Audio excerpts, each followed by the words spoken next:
Good. You're looking good. I see you over there.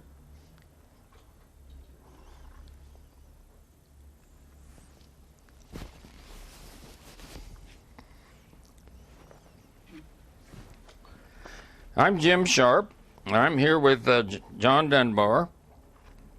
And this is October 20th, 2003. And we're here at the Riley County Courthouse. And we're interviewing John as a part of the Riley County World War II Veterans History Project. And John, could you give me your birth date and your current address? April 25, 1920. My current address is 2000 Rayfeld Drive, Manhattan, Kansas. And zip code is 66502. Also here with us today doing the camera operation is Diane Gade. Now,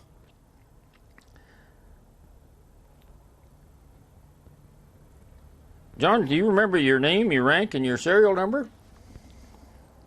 John O. Dunbar 0448260. And what was your rank?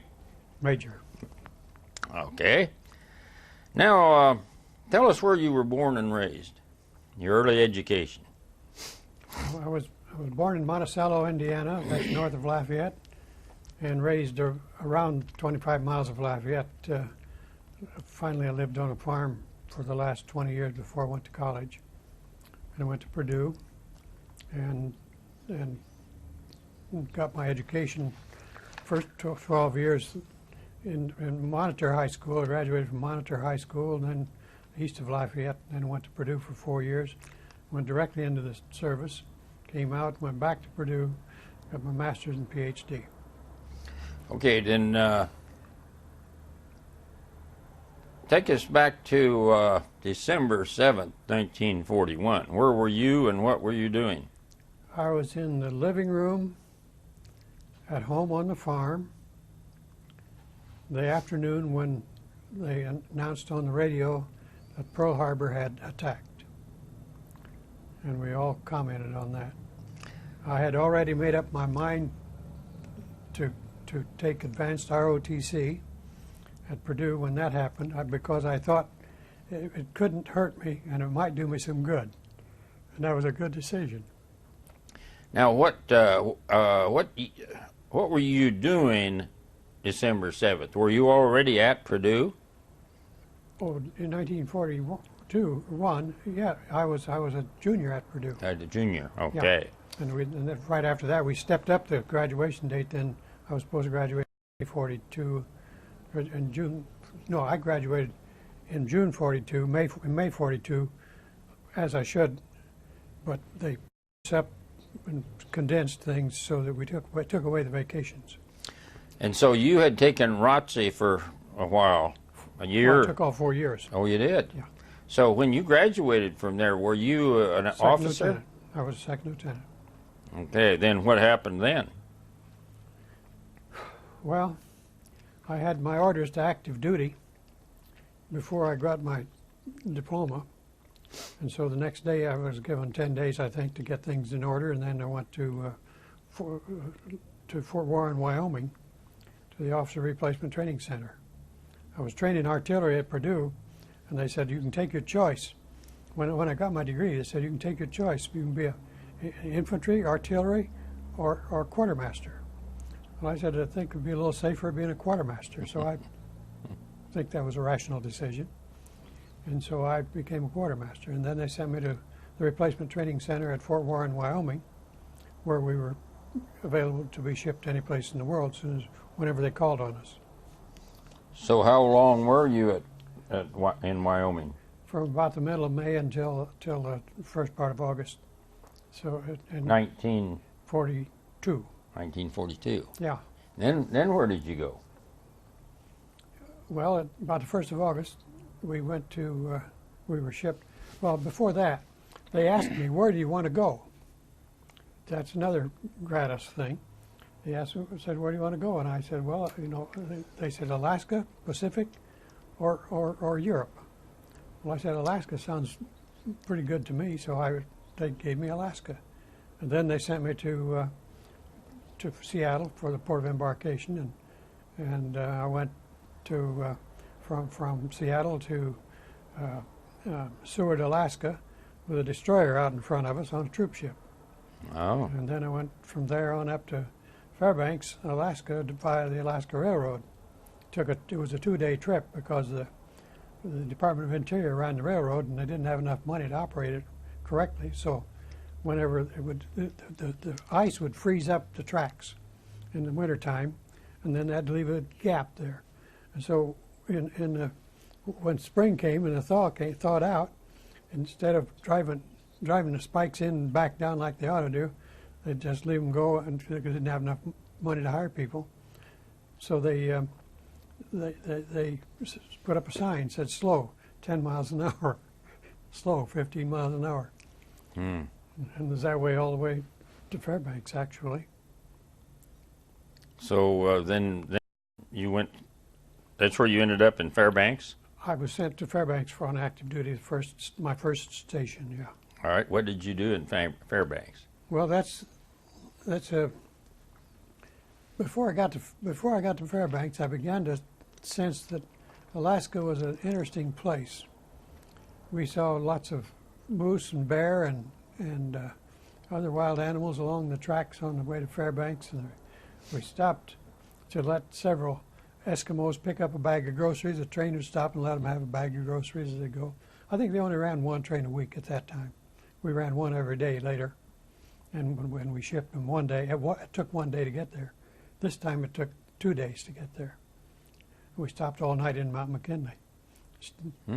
Banked the fires in the engine and went in and slept and came out, got on and went to Fairbanks the next day.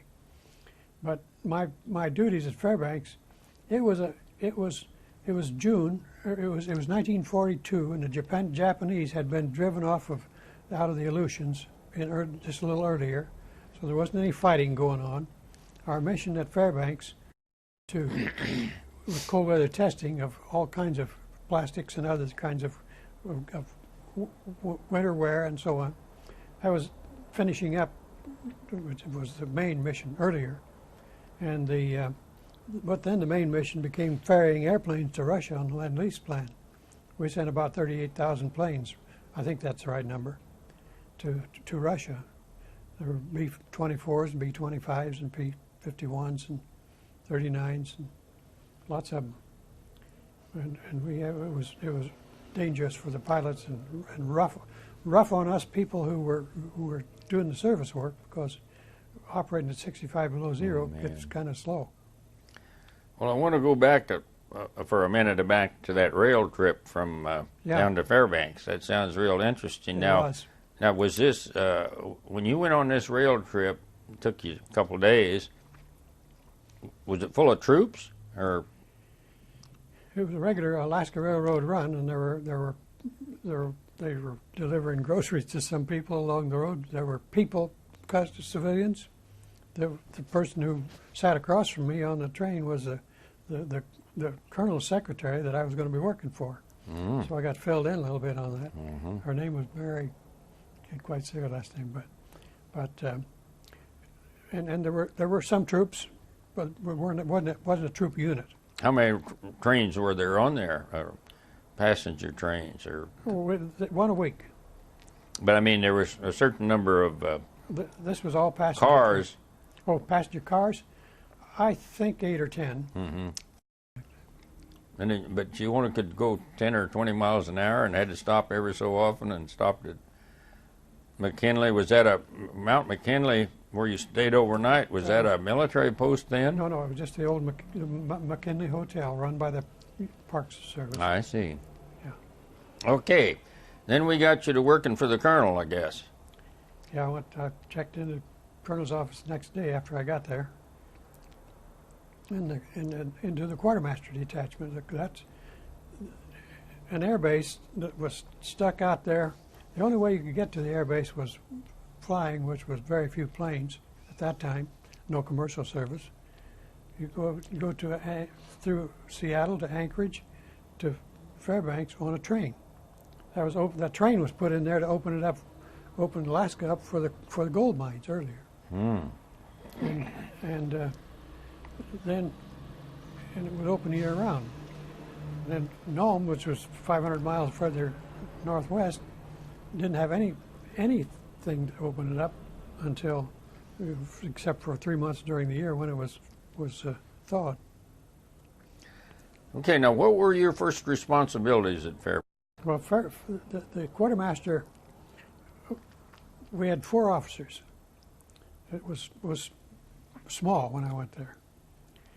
One was the colonel or the major, which was promoted to colonel later, who was oversee the whole operation.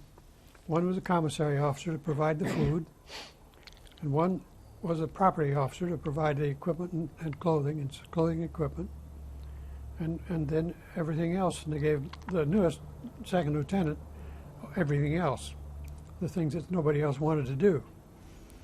And you've been there, you know about that.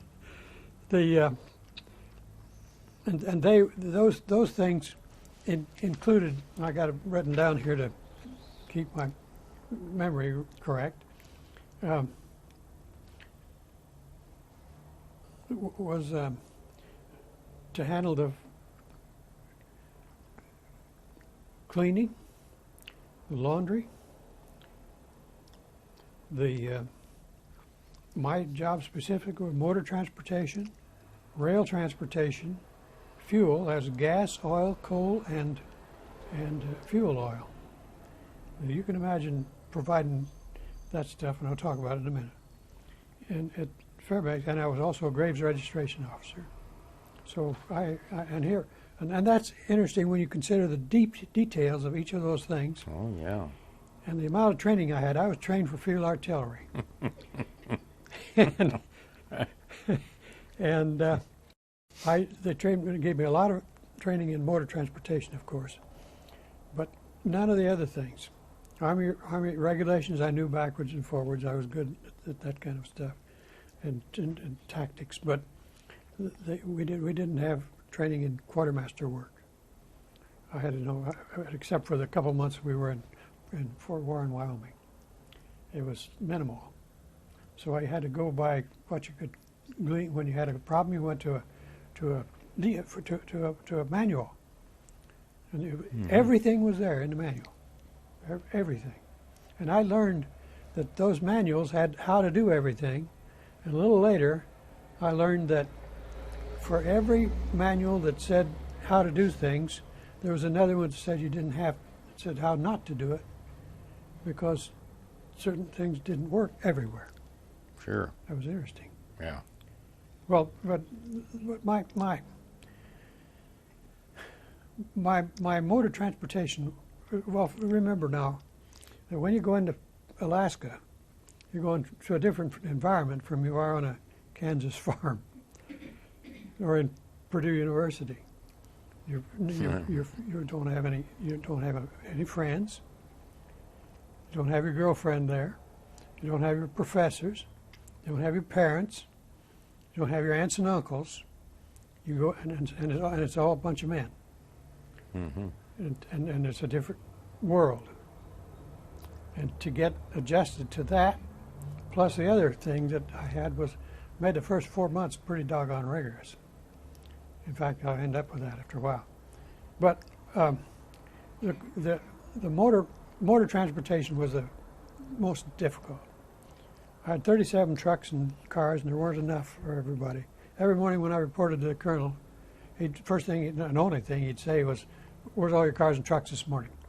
And I'd have to recite to him by each one, which was, and his first efficiency rating he gave me was very satisfactory, which later on turned out to be a 97 at a different place and different time. But the thing is operating your car with it, oil and parts and all the things that you have to transfer your permit, your antifreeze here, and you take the same stuff you operate with here now up to Fairbanks when it was 40 below zero. None of it worked. Mm-hmm. And so we had we had to the oil. When I'd get a barrel of oil, motor oil, I'd dip my finger into it, and it was like a ice cream. Now you imagine putting that in a motor, wouldn't work. The grease that we greased the cars with, when we had one that froze up and we couldn't get it started, it was too cold, we pull it and the wheels on the truck would slide, 6 wheels. And so so we had that. I was pulling the trucks one day, and the colonel gave me a telephone call and said, "You can't pull those trucks; it'll bend the axles." So I couldn't even pull them after that. We didn't have a big enough garage to put them all in. So when it got 65 below, we'd start up the ones we could run in the garage and let the rest go. On October the 8th, it was the coldest winter, I think, on record. October the 8th was the first real cold. It hit 40 below zero. How did you overcome that problem on those trucks that couldn't be housed in or warmed up? Did you change to some other kind of oil or grease or what? Well, a fellow who had been in construction with construction equipment in New England states had told me, he said, "John, when we had them freeze up like that in the crankcase, couldn't start them, we'd put some kerosene in with the motor oil." And that worked. So I tried that. And then if we needed, we could start them up every 15 minutes. And just have a guy go around and start them all up every 15 minutes. So we kept them kind of running, but it was a pain. I can see where it would be terrible. But then eventually we got an engineer from General Motors that came up and started helping with the problems, and they developed a new oil, 00. Oh. And it was really thin, and it stayed thin, and that solved the crankcase oil. And we got some lighter grease. But my biggest problem for months was Prestone, because the roads were rough and the radiators weren't fastened down and prepared for that on the Army trucks, and they'd run out. And I had to personally ration every pint of that Prestone that went into them. And finally, one evening at supper time, one of the guys over in Air Force Supply said, "John, how you coming on Prestone? Have you got plenty of it?" I said, "Gosh, no. I've been rationing it out over here a little bit." He said, "Well, we've got 2,000 gallons over there. You can have that. Eat it." So, good thing we had supper. Solved your problem then, didn't it, for a while at least? But it was continual headaches all the time. Well, I would think so. Well, then, bitter cold. It was just bitter cold. The coldest day we had was 65 below zero. And we could work outside 15 minutes and then inside 15 minutes. And practically nothing happened. Down to 40 below zero, we could function pretty well.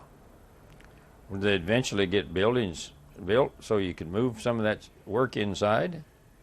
Eventually, but there was a year or two later. We solved it mostly by fixing them up, because the other people on the Alaska Highway, they were out in the boondocks out there. They didn't have any way. Yeah. See, we're talking about, what, 1942? 42, 43, yeah. 43. They did create, as a result of this fellow from General Motors being there, they created a little heater, gasoline heater, on the truck motor, and you'd start that at night, and keep the motor warm. If you keep the motor warm, of course, you could get it started. Sure. And it was okay. Now, this gas heater, was it attached to the motor, It was attached, underneath it, or crankcase, or attached to the motor? Oh yeah.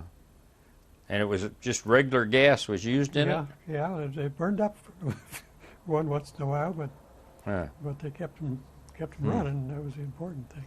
But it was a whole new area of equipment and stuff for the Air Force. So let's see. Now you're what was you told me what your title was, but I've forgotten. What is the title you had and responsibilities you had? Maintenance, or? I was in the base quartermaster office. My responsibilities were for for the motor transportation, for the fuel, and for graves registration, and for railroad transportation, and that's and salvage, of course. Well, now tell us a little bit about the railroad. You've already told us some about that the rail. At least getting down there. What about other transportation problems? Well, the other, when I got on the base, the Alaska Railroad would deliver stuff out to the base, and that was all professionally done. But on the base, we had a 25-ton gasoline locomotive, and we had to switch the cars around to various places. And every once in a while, they'd break a sprocket that drove the wheels on that 25-ton locomotive. And I finally found out what caused it. One day it was snowing, soft snow all day long, just drifting down, and it was the guys had it broken, took it down to the NC company, and they had to turn us out, build a new sprocket, or new chain on the equipment that they had to start from scratch, and it cost a lot of money. Well, they put it on, got it ready to go, and I drove up to the shed about that time, and Mr. Gillespie, the guy who was in the locomotive, said, "We got her ready to go." I said, "Well, let's take her out and get some of this freight shifted around. It's been backing up on us." He said, "Gosh, I'm kind of afraid this soft snow may pack up on those gears and break it." Oh, I said to myself, I said, "I know that. I got my illustration from a manure spreader." And I said, "We really used to have a manure spreader, and it'd pile up on there, it never broke." Well, when I got back to the office, I had a telephone call. It was Mr. Gillespie. Said, "Well, the sprocket broke again." That was my ignorance, was not listening to the guy who ran it. I learned a valuable lesson, and I always, from then on, anytime any enlisted man or anybody else had a suggestion, I said, "What is it?" Yeah. If you work it, and that was one of the secrets of our Army, actually, as you know. Well, that was another real problem that we had was operating it was dark. Morale problem. Mm-hmm. It was dark all day. On a cloudy day, we had to run with lights on, and we had blacked out windows. Didn't need them anymore at that time, but we had them blacked out on a BOQ where I lived, and on the motor pool and the other offices. So you were operating in the physical darkness, and that much pressure, not knowing what you were doing half the time, and the darkness. Even though I had plenty of food, it was different. It was cabbage every day because it was the only vegetable we had. So I got depressed, and I'll talk a little bit more about that a little later.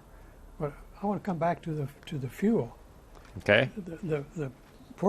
We had a large detachment of people, Air Force units in temporary barracks, but the fuel we had to run from the barrels into their oil stoves would in that cold temperature, it would turn to gel and wouldn't flow.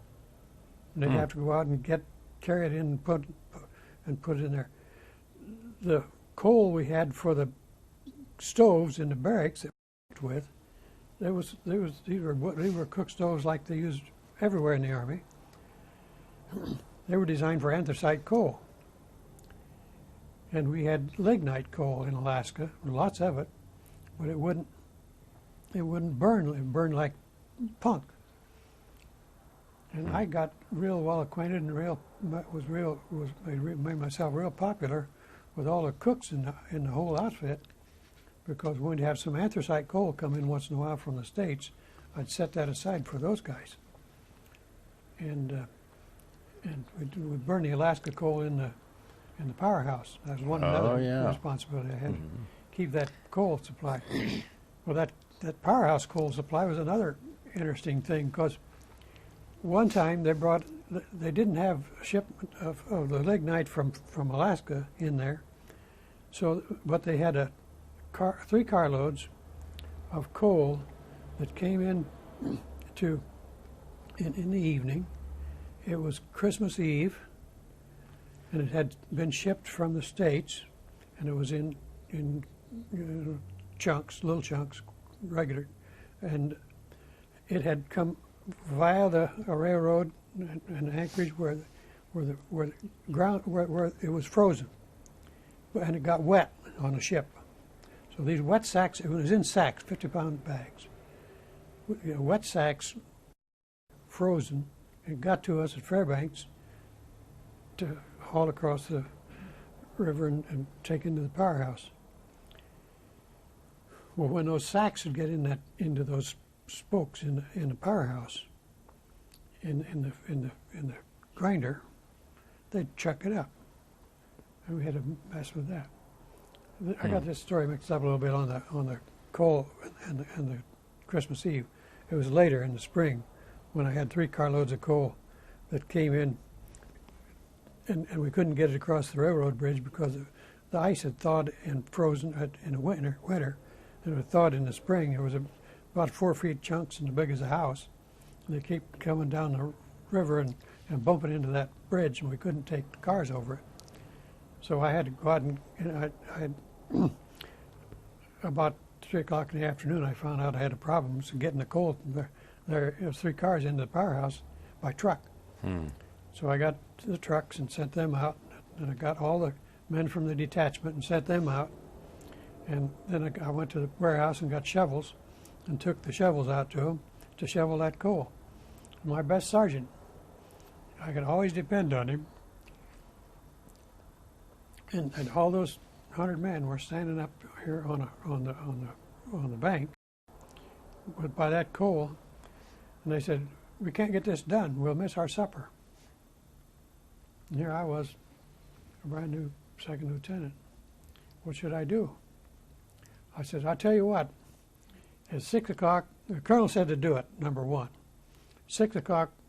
We'll go, if we're not done, we'll quit, and I'll go tell the colonel it can't be done." and I said, "And I'll help." Well, I got my nice new uniform, all coal black, but I just came off the farm and I knew how to shovel coal. And at 5:45, we delivered the men to the mess hall. But it was overcoming things like that took a lot of ingenuity, courage, whatever. Interesting. Now, another area I want to talk about that you mentioned earlier, and you had responsibility as graves registration officer.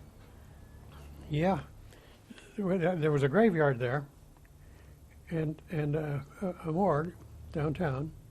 But when the little guy, the black fellow and mostly black troops built the Alaska Railroad, you know, and they built it in 8 months, which is unheard of. 1,500 miles. It's unbelievable. I can't even. I keep questioning my figures. Was it 8 months or 18? But had to bury that guy. But the real problem came one day. A B-25 crashed off the end of the runway with my roommate in it, and I had to go out and get a grave dug for him. Well, the ground was. This is after it had been 40 below zero for about 3 or 4 months, and it was frozen all the way down. Took a jackhammer out, tried to dig it with a jackhammer, and it wouldn't. It would just separate that frozen ground a little bit, but it wouldn't come out in chunks. So that didn't work. Well, the engineers had steam boilers that they were using on the construction projects, and they would heat the ground, and they had steam points on them, and stick the steam points down in there and thaw the ground. Finally, that's what I ended up with, to dig that ground to bury those soldiers. It was. Now, were those soldiers, were they brought back to the United States eventually, or were they left there at a graveyard? The last I heard, one of the parents came to see him. A graves registration officer, I got out of that job soon. Well, parents came. I don't know about the little black fella, but when there's a record on a tape in Fairbanks that tells a story about. And they said this black man died, froze to death, and they thawed him out and took him up to the graves registration officer at Fairbanks. Well, when he got to the graves registration officer, he was frozen just as solid as he was when he died. And they had to cover that over a little bit. But then the humorous story was this graveyard was out at the end of the runway. And one day, the guy who took over, the lieutenant who took over from me as graves registration officer, said, General Gaffney just called in, he was the base commander, and he said, couldn't you, well, after that first experience, the next year I said, we're going to have some guys get killed, and I'll just dig some graves ahead of time, and the fall of the year when it's easy to dig them. So I had about a dozen dug. And it was out where the guys come over the end of the runway, they'd see him every day. And the general called him up and said, can't you cover those things over with some planks or something so we don't have to look down there and see them every time we land?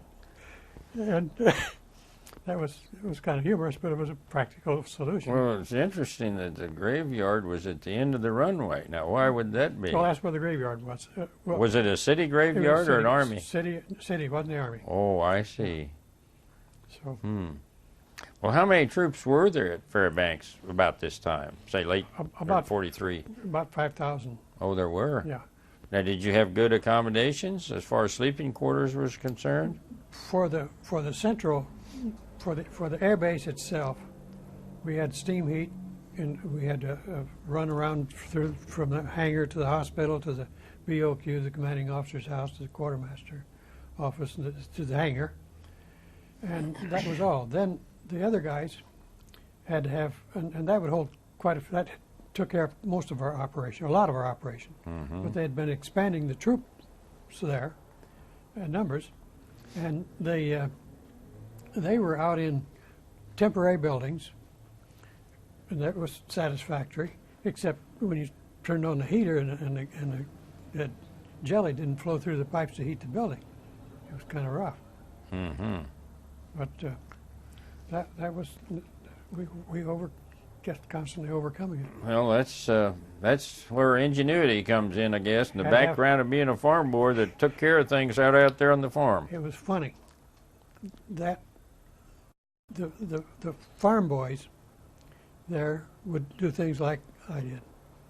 The city boys were used to working in an organized group, and when they ran up against a problem, they waited for somebody else to come and fix it. Mm-hmm. It was noticeable there.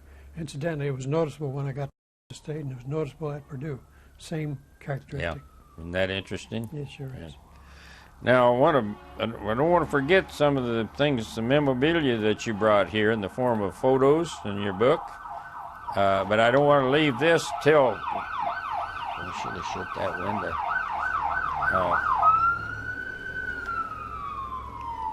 Why don't you tell us a little bit about these photos that you brought in this book? Well, let's finish up Fairbanks, because I've... Oh, well... I've got... Well, do some of those apply to Fairbanks? These are all are Fairbanks. Okay, well, why don't you tell us a little bit about that and maybe add... Well, this first one is a pilot's outfit. They literally wore these when they were flying the airplanes in there. It was made out of sheepskin, but it was not the best because it was too warm. It would make them sweat, and then when they sweat, they get cold. So they had to figure something out that was better. Kept me warm, all right, because we were out at the dog kennels. We kept sled dogs there for dog teams for search and rescue work. But that's the dog sled. Then this is just a picture of me out on the Alaska Railroad with a friend of mine. We were out looking at some stuff one Sunday afternoon. It was going across the Tanana River. Now, you mentioned the Alaska Railroad. You also mentioned the one, was it Nome, that you come from Nome to, or Seward to Fairbanks? Seward to Fairbanks. excuse me. But the Alaska Railroad also came to Fairbanks. Well, this was the Alaska Railroad Yeah. also. Now, once that came there, did that come there after you were there, or was it there when you got there? Oh no, it was completed about 1915, about 25 years Alaska before. Railroad? Yeah. Is that the Alcan Highway? Oh, No, I'm no. thinking of the Alcan Highway. Excuse me. The Alcan Highway was the Alaska Highway. Okay. Yeah. But this is a picture of the barracks where I stayed. It was in the hospital. This is the hospital over here. The barracks over here. Now, how long were you here? I was there about half my time in the service, about 2 years, and then I want to get into after you left there, but is there anything else you want to tell us about Fairbanks, the area there, before we leave that? well, I think just an interesting thing. One day in 1943, I got a roommate. I was fortunate. My roommate was Johnny Beatty, and he was the general's aide, first lieutenant. He called me up one day and said, "We're going to go to Nome today, and you've been working too hard. We'd like to take you along." So we got on a DC-3, which everybody used DC-3s in those days. And Nome was about 500 miles out across nowhere.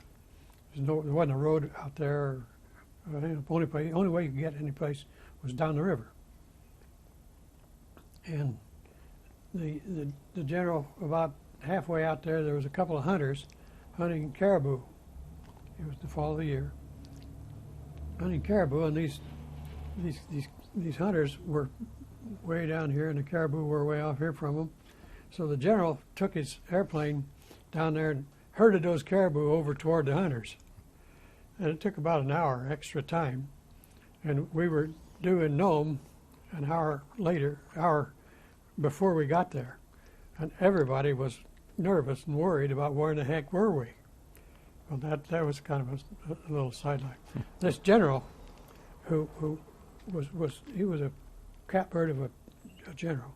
He flew in World War I with Hap Arnold, who was the commanding general of all Army Air Forces all over the world. And they were buddies.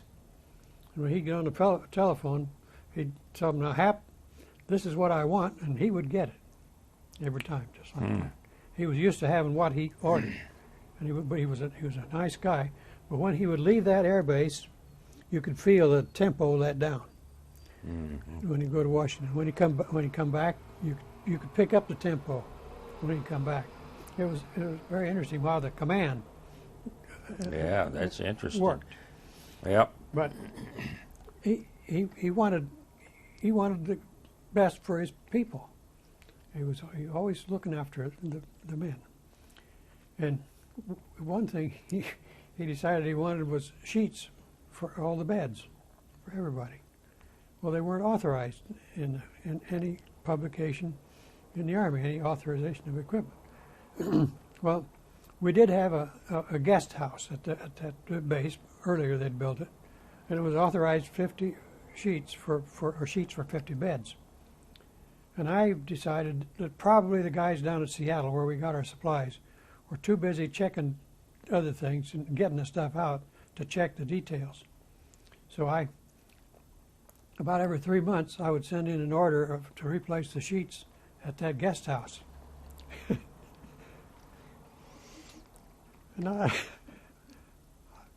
I kept that base of 5 people supplied with sheets for a 50-man guest house. You did what you had to do. I wonder if they appreciated what you had to go through to do it. Sure they did. Well, I developed quite a reputation. I found out I had all the officers and people I had to keep in contact with every day to keep my coal delivered to the right places and the right kind, and gasoline supplied, and everything. The secretaries, I observed, knew what was going on in every office. So when I'd have a problem, I'd check it with the secretary, and she'd tell me. And I did that all the time. So I had a network. I guess Good idea. I learned later that you call it networking. Yeah. Boy, anything I wanted, heated. I needed 2 days, and I could get the whole job done. Just checking Yep. like a spider does his Yeah. Interesting. bugs. Now, anything else about Fairbanks before we leave that? No, I think that's. I was, as you say, I was there about half the time. I was Okay, now when you left Fairbanks, and where'd you go? Well, while I was at Fairbanks, shortly after about the first 6 months, this colonel that was my boss got fired because the inventory of coal for which he was responsible for getting it ordered, the inventory of coal on January 1, 1943 was 0 tons for 5,000 man air base. And we had to scrounge like the Dickens to keep the buildings heated and so on. And as a result of that, he got sent back to the States and brought another colonel in. And through an experience in the 4-H club, we had a new 4-H club leader came in one night about 5 o'clock, and he was from Wisconsin to Lafayette, and he didn't know anybody. And I was president of the local 4-H club. I was about 15, and after the meeting, I said to him, "Mr. Nelson, would you like me to show you where the kids live in the township?" I didn't know where half of them lived myself. He said, "I sure would." Well, after that, there wasn't anything that he didn't do for me. When I got overloaded with work, he'd come and help bail me out, and just that way. And incidentally, I keep in touch with him all the time. Then I said, "Now I wonder," this was 7.5 years later. I said, "I wonder if getting this new guy that's coming in here out in the Aleutians, this new major, off that train will work the same way with him as it did with Mr. Nelson." And sure enough, it did. I said, when I got him off the train, I said, "Would you like a nice warm room at the BOQ?" And he said, "I sure would." He was from Bristol, Tennessee. And we went in and we had a couple of drinks. And he pretty soon he looked at me and he said, "Johnny, the best officer in my outfit is a property officer, and you're it." Now, he had known me about 30 minutes, and that's how he made his decision. So that principle worked. It still works. It's human nature. Sure. And we worked then together for the biggest part of a year. And when they consolidated, we had 15 air bases in the Alaska Division Air Transport Command. They'd been building them up and sending planes through, but they weren't under a consolidated command. Mm-hmm. So in about the middle of 1943, they made a headquarters Alaska Division at Edmonton. And the general went to Edmonton. He was Hap Arnold's good buddy, and an excellent general too. And the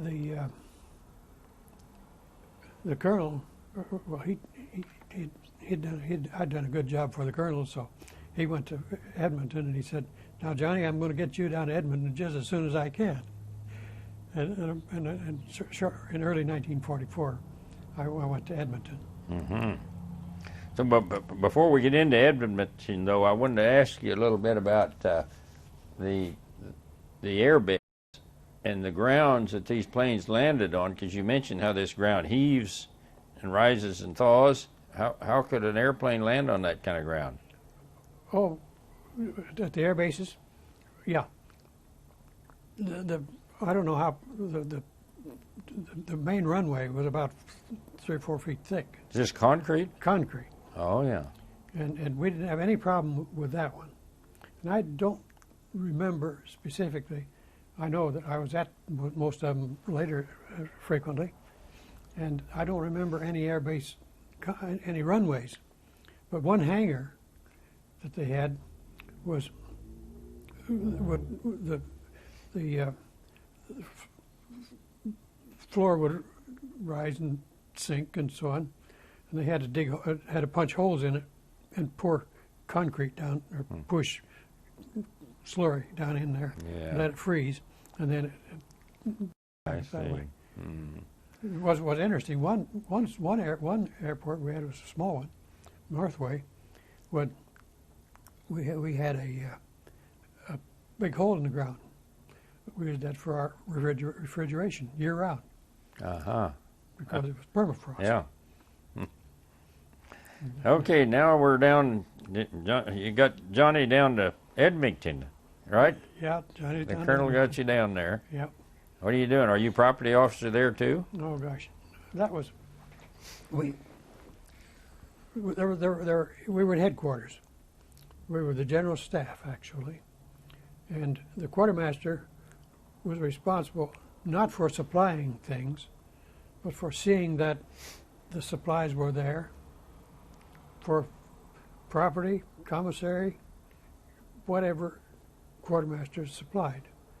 And we got our supplies from Alaska Defense Command in Alaska, Northwest Service Command in Canada, and the Chicago Quartermaster Depot, and the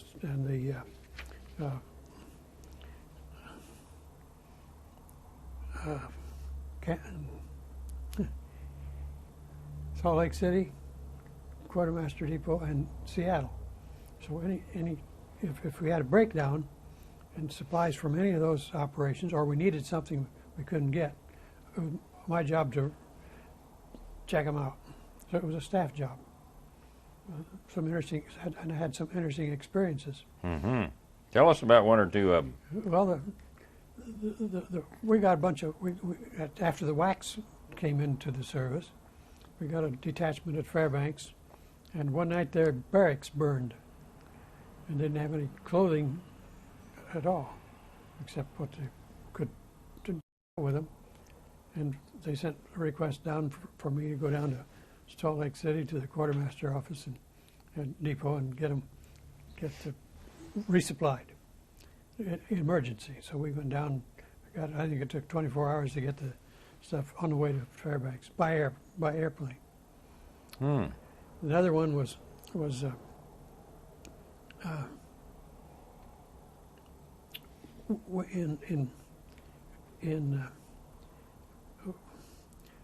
general. He had some seemingly impossible requests. One day he decided that the troops in Nome, where they could get resupplied either by airplane or by ship 3 months a year, needed to have fresh tomatoes and lettuce the same as everybody else. We didn't, and we just had gotten them 6 months before. And so he said, I want those guys to have them. Well, we said they're not authorized on the commissary list. So he said, well, you go up to Fairbanks and see what you can get done. I went up and had the commissary guy, the quartermaster from Alaska Defense Command, come in and meet me at Fairbanks. We went out to Galena, one of those bases, and in between Fairbanks and Nome, where they had this supply problem. And he wasn't being very positive, but he's a captain. He said, we can't do it. Can't be done. You can't get that fresh vegetables and fruit up there. So I stayed. He went back to Anchorage, and I hung around Fairbanks for 3 or 4 days, stewing in my juice. I didn't know what I didn't. I didn't want to go back and report. And finally it dawned on me: we've got the airplanes. We can get them to Nome. If we can get those guys to ship them in here like they're shipping them in to us now, and just authorize it for Nome, and then ship them to us, we could take them to Nome by air, and to solve our problem.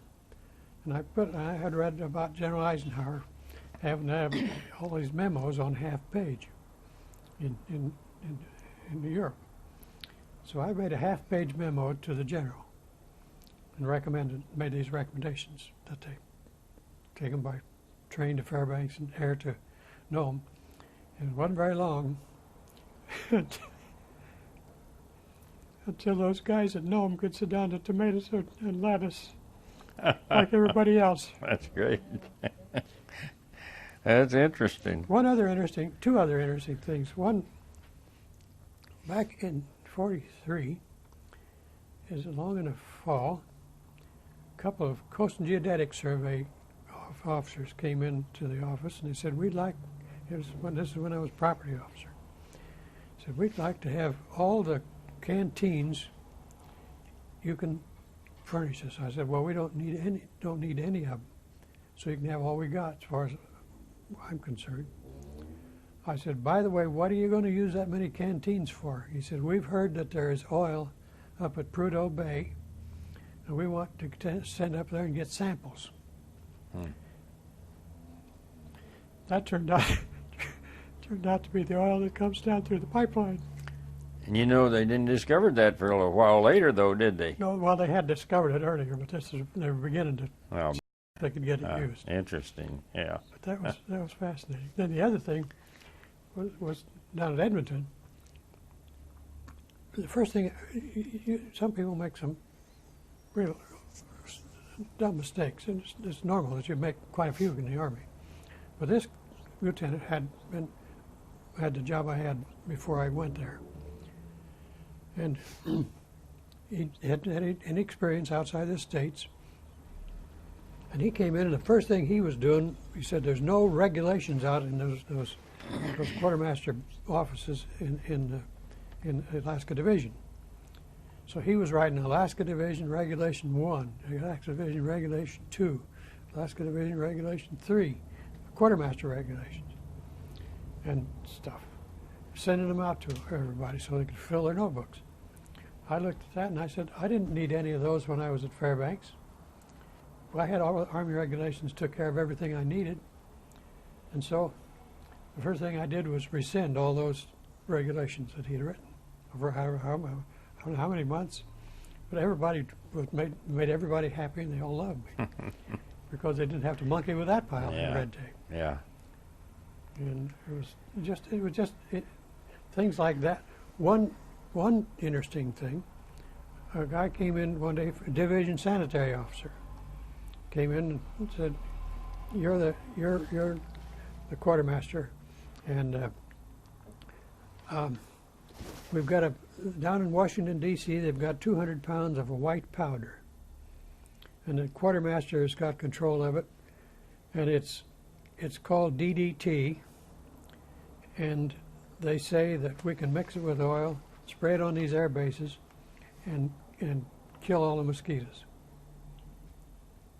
Well, I had been out in the boondocks around those air bases, and my arms were covered black with mosquitoes. And I said, you know, I'm educated in animal science, and I know something about animals, and you got perfect habitat for those mosquitoes, and there is nothing that'll kill them. And I almost said, I'm not going to order them. But then I said, if I don't order him, he'll go down and tell the general, and then I'll get told to order him, and I won't get credit for it. So I said, and just to prove to you that I'm right, I'll order the darn stuff. And I ordered it, and it came in. He sprayed the airports. I was in one of them later in a hangar. There wasn't a mosquito anywhere. Oh, for gosh sakes. And now I want to get you out of the Army here pretty quick, because we want to get into your career and into your family. Okay. So we're going to need to kind of move along. Time's getting away from us. So were you discharged at Edmonton? No, I came home on the point system like everybody else, and was discharged at Camp in Indianapolis. And when was that? Actually, it ended up the same date in 1946 that I started in 1942, May 24. So 1946. Okay. Now, what did you do immediately after discharge? I didn't have any job, of course, and I went over to see the Dean of Agriculture at Purdue, the Dean of Resident Instruction. He said, "John," he said, "you've been a major. We're going to have a lot, and you're familiar with the problems and wishes and desires and dreams of soldiers. And we're going to have a lot more soldiers returning. And I'd like you to come in as a counselor in my office, half-time, to help Dave Findler. And I said, I'll take it. And so I went to school half-time, and I was counselor in the dean's office for students who come in. So you already had your bachelor's degree, and now you're working on your master's? And I started work. I took a course for my master's degree then. And then how long were you there in that position at Purdue? Oh, I think I worked for Dave about a year, and then Earl Butts, whose name you recognize, I'm sure. Yes, Agriculture Secretary. Yep. He called me, and he was head of the department at that time of ag economics. He said, "You got a nice personality, and I'd like for you to work in extension." So I became an extension economist, ag economist, in the fall of 1947. Yeah, and finished up my degree my master's degree while I was there. Okay, then what? Well, I looked around and I at the county agents who were successful. County agents, the ones at the top of the list, and about half a dozen of them or more had their master's degree. And I said, I don't want to get a PhD, but if I'm going to be at the top of the heap, I can't do it without getting a PhD. So I started taking courses for my PhD, and I took a semester off. Remember, I started this out with no money. You're on the GI Bill? I was on the GI Bill. Mm-hmm. Now, when did you get your PhD, and where? Is that at Purdue? Or? I got it at Purdue for about 4 years, about 6 years later. Then I worked all except 4 months, so I did it I got up at 2 o'clock in the morning when I was doing my thesis, just to get my work done. But I also went to the University of Chicago, where I got my economics. They gave it to me pure up there, which was really wonderful. Because I had one of my instructors up there was a Nobel laureate, Ted Schultz, best ag economist in the country. Frank Knight was the economist, the economics, and he was the best recognized all over the country as the best economist in the middle half of this century, of the last century. And the money was an old guy who was wise in the ways of teaching and wise in the ways of money. But the students at the University of Chicago thought he was over the hill. Yeah. But he sure was good to me. Well, now And then I went to the University of Leeds in England for a summer school on Britain's economic future. It was a wonderful experience. Then when did you come to K-State? I worked at Purdue then from 47 until 76. And the job as director of extension had opened up here at Kansas State. I wasn't going to apply, and Oscar Norby, whose name I heard you mention earlier today, he wrote me a letter and said, this job's open, and I know you, and I think you'd be a good candidate for it. So I applied for it and got it. So that was in 76. 76. Yeah. And you were director of extension. Director of extension, yeah. And how long were you director of extension? 5 years. And then they replaced the vice president for agriculture for reasons that weren't correct. But then they hunted for a new dean of agriculture, and I said, well, I just well apply for that. So I applied for that, and the guy said, you're just the man we need. So I became the dean of agriculture for another 5 years. So the time era then was from what, 70s? From 76 until 1985, when I retired. You retired in 1985. Now I want to go back a little bit here and get into your family life. How you met your wife, where, when you were married. Well, we were married in 1945. I met my wife. She was a home ec teacher at the school where I went to a basketball game one night. I knew she was smart. She had to be. She got a college degree. And I said to my sister, I want you to get me a date with that girl. She said, I can't do it, Dad. She's already engaged. I mean, John. And and she got married, and later her husband was killed. When I was home on leave, my parents were, Dad was township trustee for the, and so that's how they knew my wife, and they've been having her out for dinner, and I thought, sometime later, I was literally lying on my bunk up at Watson Lake, Canada, Yukon Territory, one night, and I said, you know, I've been around and I've had a couple of girlfriends, but they haven't been the right ones, and I ought to write to Frances and see whether she'd, you know, be interested. And so when I got back to Edmonton, I wrote her a nice 3-page letter, and here she'd been going out to my folks' house all the time, but then I met her. She came up to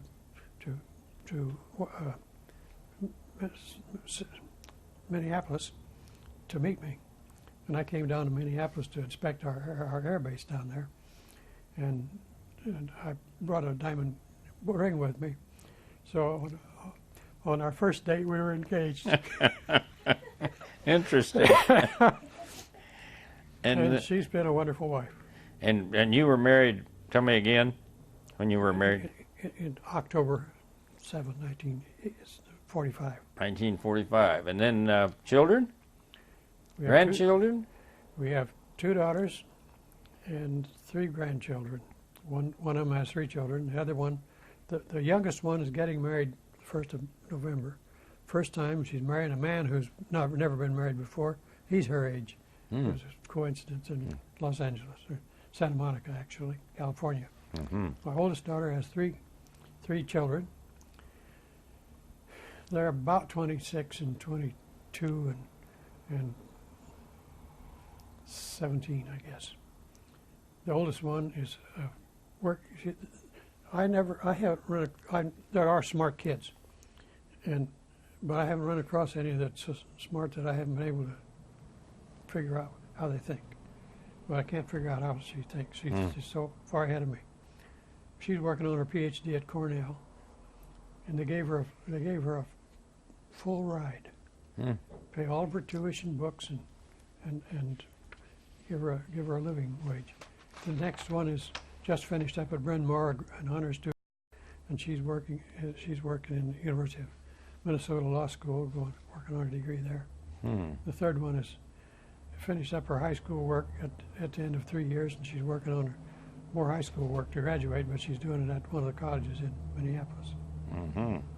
So that's the reason I said they're smart. I don't know whether I'm lucky or unlucky, but well, sounds like you've been pretty lucky in life to me. Well, when you read about all the places I've been and did work, it makes it even more. It's been interesting, lucky, fascinating, important. Now, I've got some more questions for you, but I don't want time to run out before we talk about your book. Well, let's just talk about that now. Yeah. After I retired, I had some time on my hand, and golf didn't take it all, and I decided that I ought to write a book about the story of my life. So I started working on this in the morning after I'd read the newspaper. I'd get the computer. So I bought a computer. I learned how to type, and I typed the story of my life. It took about an hour each day until my thinking would get fuzzy, and then stop and lay it aside until the next day. And that averaged about an hour a day for 5 years.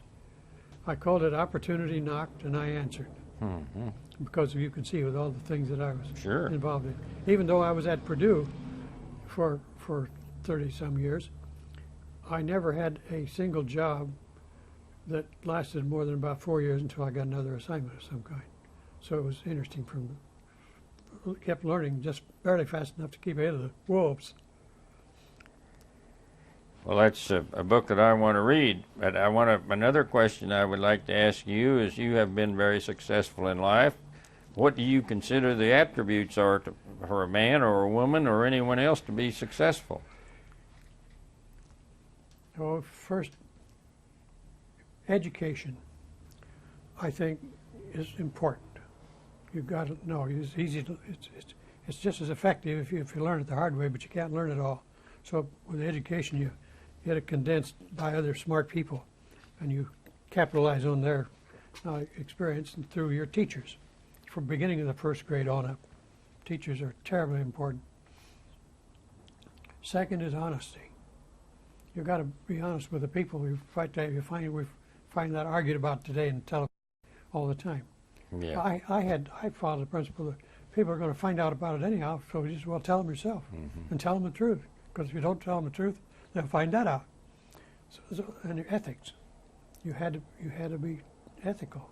Treat them like you wanted to be treated. I think the golden rule, I think, is the best way to explain that. Mm-hmm.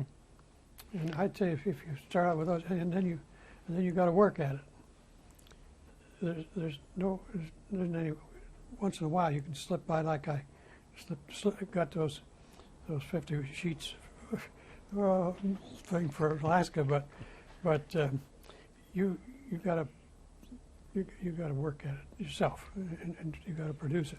And then I never worried about the credit. And President Reagan said there's never have to worry about the credit. Mm-hmm. And I shared it generously, and depend on other people. Because as you read the story of my life, it was not me who did everything. It was all the people who helped me. We did it. Yeah. And I gave them all the credit because, by gosh, they deserved it. Yeah. They earned it, and they appreciated it. Now, I want to ask you one other question about military. How did your experience in the military affect your thinking about war or military in general?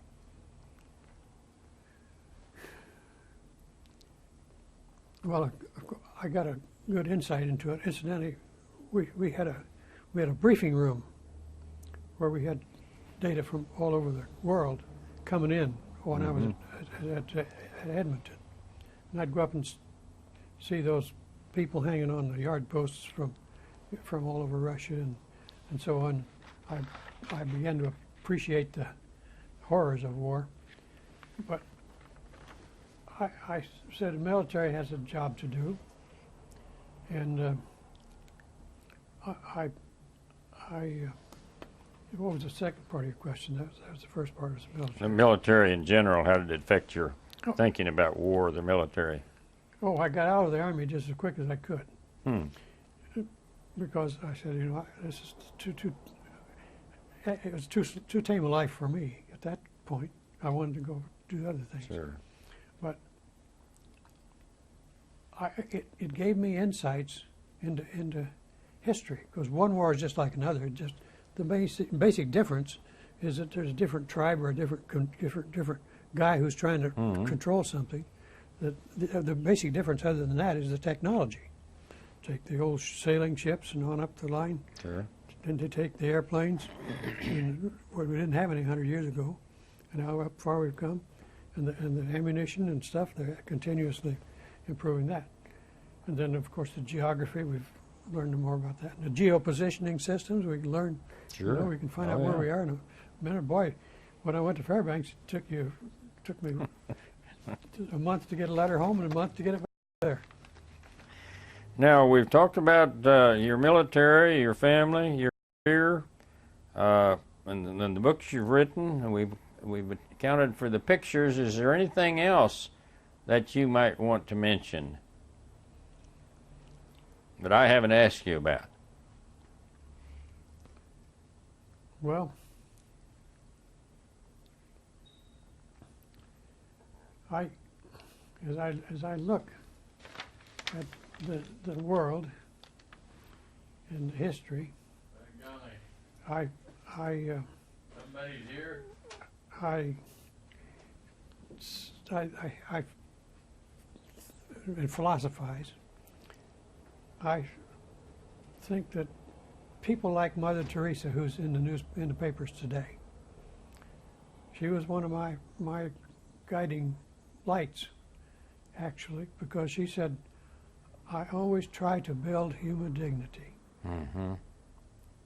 And I think if a person had a positive attitude and worked and was willing to take the consequences, people don't take the want to take responsibility. It's natural not to want to, and it's unnatural to do it.